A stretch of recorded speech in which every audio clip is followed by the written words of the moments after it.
नमस्कार दोस्तों, आप देख रहे हैं हॉरर स्टोरी डार्क। चलिए आज की कहानी की ओर बढ़ते हैं। देर रात बस यात्रा का डरावना सफ़र शरद ऋतु की एक ठंडी रात थी।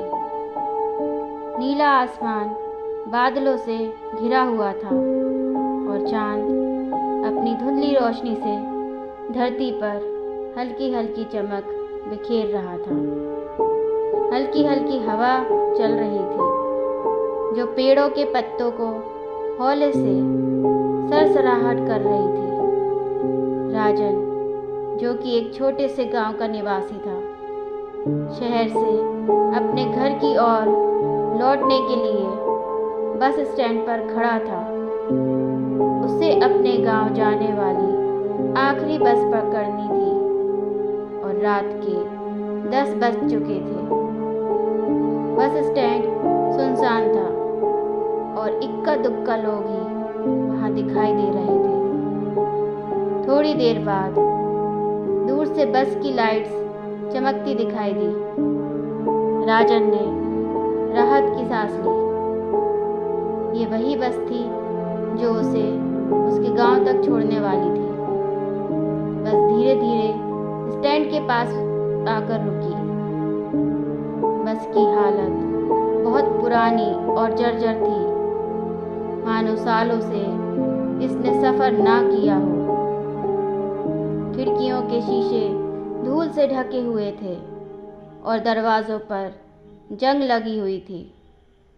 राजन ने थोड़ा अजीब महसूस किया, लेकिन उसने इसे नज़रअंदाज कर दिया और बस में चढ़ गया। बस के अंदर का माहौल और भी अजीब था। बस में केवल कुछ ही यात्री थे और उनकी शक्लें धुंधली दिखाई दे रही थी। उन्होंने राजन की ओर देखा भी नहीं। वे सभी चुपचाप बैठे हुए थे, जैसे किसी गहरे विचार में खोए हुए हों। ड्राइवर एक लंबा और दुबला पतला व्यक्ति था, जिसकी आंखें गहरी और चेहरा सख्त था। उसके बिना कुछ बोले राजन की तरफ देखा और बस का दरवाज़ा बंद कर दिया। राजन को अजीब सा एहसास हुआ, लेकिन वह अपनी सीट पर बैठ गया। बस चल पड़ी और धीरे धीरे शहर की बत्तियां पीछे छूटने लगी। रास्ता वीरान और सुनसान था। सड़क के दोनों ओर घने जंगल थे और बस के बाहर का दृश्य पूरी तरह से अंधकार में डूबा हुआ था। राजन ने अपनी घड़ी देखी। रात के 10:30 हो चुके थे। उसे अचानक महसूस हुआ कि बस का माहौल अस्वाभाविक रूप से ठंडा हो गया है। उसने अपनी जैकेट को कसकर लपेटा और बस के अंदर के यात्रियों की तरफ देखा। सभी यात्री वैसे ही चुपचाप बैठे थे, जैसे वे कहीं और ही हों और उनका इस सफ़र से कोई लेना देना नहीं हो। बस अचानक एक झटके से रुक गई। राजन चौंक कर अपनी सीट से थोड़ा ऊपर उठा। ड्राइवर ने बिना कुछ कहे बस के दरवाजे खोले। एक महिला जो सफ़ेद साड़ी पहने हुए थी, धीरे धीरे बस में चढ़ी।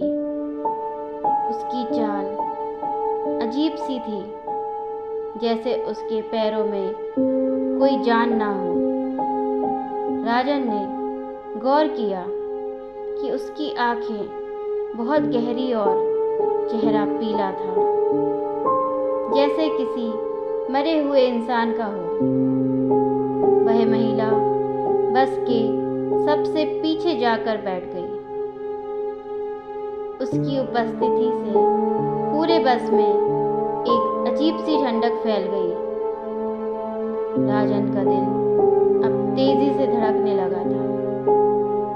उसने अपने आसपास के लोगों की ओर देखा, लेकिन कोई भी उसकी ओर ध्यान नहीं दे रहा था। तभी अचानक एक बच्चे की हंसी सुनाई दी, जो बस में गूंजने लगी। राजन ने इधर उधर देखा, लेकिन उसे कोई बच्चा नजर नहीं आया। हंसी धीरे धीरे और तेज होती गई और फिर अचानक बंद हो गई। राजन को अब साफ साफ महसूस हो रहा था कि कुछ तो बहुत गलत है। बस फिर से चल पड़ी, लेकिन इस बार उसकी रफ्तार बेहद धीमी हो गई थी। रास्ते में पेड़ जैसे एकदम नज़दीक आ रहे थे और अंधेरा घना होता जा रहा था। अचानक बस के अंदर की लाइट्स टिमटिमाने लगी। राजन ने खिड़की से बाहर झांका तो देखा कि बस अब एक पुराने कब्रिस्तान के पास से गुजर रही है। बस की धीमी रफ्तार और कब्रिस्तान का दृश्य दोनों ने मिलकर एक भयानक माहौल बना दिया था। तभी एक जोरदार आवाज़ आई। बस फिर से रुक गई और इस बार ड्राइवर ने बिना कुछ कहे बस छोड़ दी। राजन घबराया हुआ था। उसने बस के अन्य यात्रियों की ओर देखा, लेकिन सभी जैसे जड़वत बैठे थे। राजन ने ड्राइवर को आवाज़ दी, लेकिन कोई उत्तर नहीं आया। अब राजन की हिम्मत जवाब दे रही थी। उसने बस से उतरने का फैसला किया, लेकिन जैसे ही उसने दरवाजे की ओर कदम बढ़ाया, वह महिला जो सफ़ेद साड़ी में थी उसकी तरफ घूरते हुए खड़ी हो गई। उसकी आंखें गहरे काले छिद्रों की तरह थी और उसका चेहरा अब पूरी तरह विकृत हो चुका था। राजन के कदम रुक गए, उसकी सांसें तेज हो गई और पैर जैसे जमीन में जड़ गए हों। वह चाहकर भी हिल नहीं पा रहा था। तभी बस के अंदर की लाइट्स पूरी तरह से बुझ गई और बस में अंधकार छा गया। उस अंधेरे में राजन ने महसूस किया कि कोई उसकी गर्दन के पास सांसें ले रहा है। उसकी पूरी देह ठंडी पड़ गई।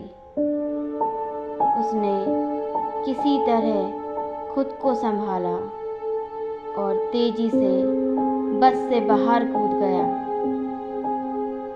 जैसे ही वह बस से बाहर निकला, बस की हेडलाइट्स अचानक जल उठी और बस धीरे धीरे दूर जाकर अंधकार में गायब हो गई। राजन घने जंगल के बीचों बीच खड़ा था, पूरी तरह से अकेला। आसपास सिर्फ सन्नाटा और अंधेरा था। उसके शरीर में ठंड की लहर दौड़ रही थी, लेकिन वह समझ नहीं पा रहा था कि वह कहाँ जाए। तभी दूर से गांव की एक हल्की रोशनी दिखाई दी। राजन ने धीरे धीरे उस दिशा में कदम बढ़ाना शुरू किया, लेकिन उसके मन में अब भी वह डरावनी बस और उसकी अजीब सवारी की यादें ताज़ा थी। वह कभी नहीं जान सका कि उस रात के सफ़र में जो कुछ हुआ वह वास्तविक था या सिर्फ उसकी कल्पना। लेकिन एक बात साफ थी, उसने उस बस को कभी फिर से नहीं देखा और उसके बाद उस रास्ते से गुजरने वाले किसी भी यात्री ने उस समय के आसपास की किसी बस के बारे में कुछ नहीं सुना। इसी के साथ कहानी समाप्त होती है। कहानी अच्छी लगी हो लाइक शेयर एंड सब्सक्राइब करें। धन्यवाद।